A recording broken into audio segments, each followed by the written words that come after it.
بسم الله الرحمن الرحيم.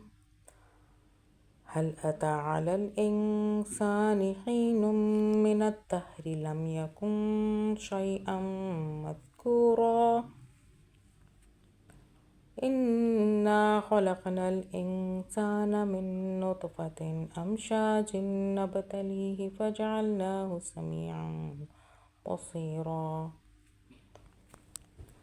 إنا هديناه السبيل إما شاكرا وإما كفورا.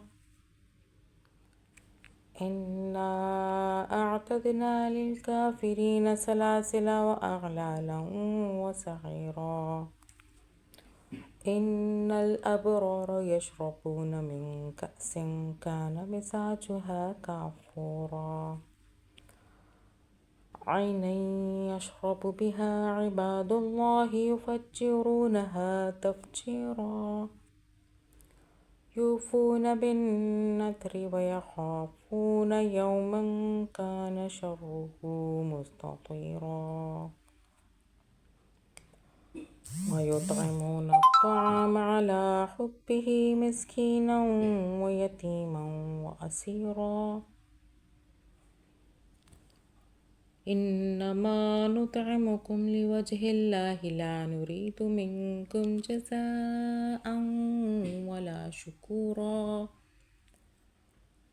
إنا نخاف من ربنا يوما عبوسا قمطريرا. فوقاهم الله شر ذلك اليوم ولقاهم نضرة وسرورا.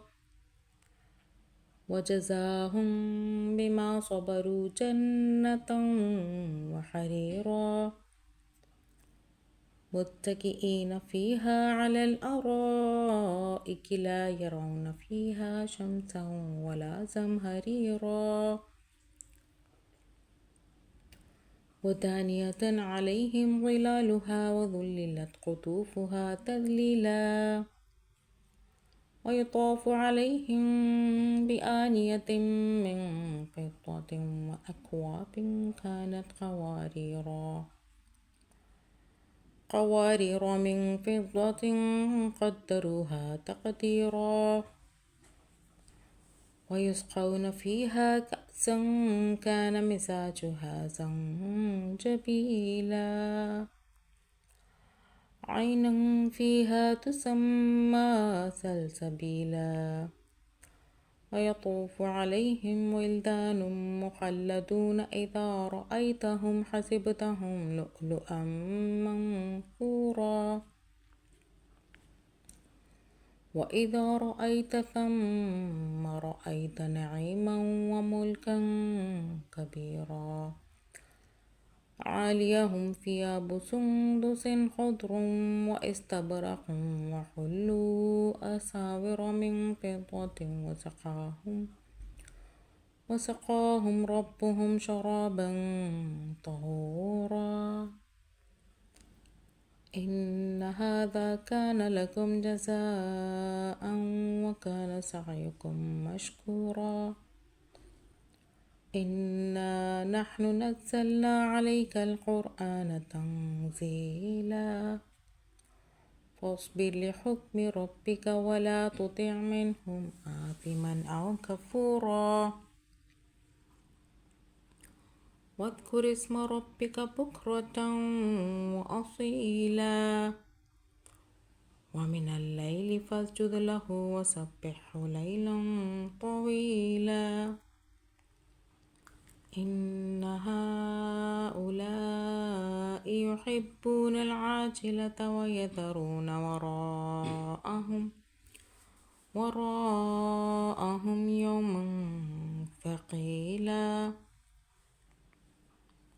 نحن خلقناهم وشددنا أسرهم وإذا شئنا بدلنا أمثالهم تبديلا. إن هذه تذكرة فمن شاء اتخذ إلى ربه سبيلا. وما تشاءون إلا أن يشاء الله إن الله كان عليما حكيما يدخل من يشاء في رحمته والظالمين أعد لهم عذابا أليما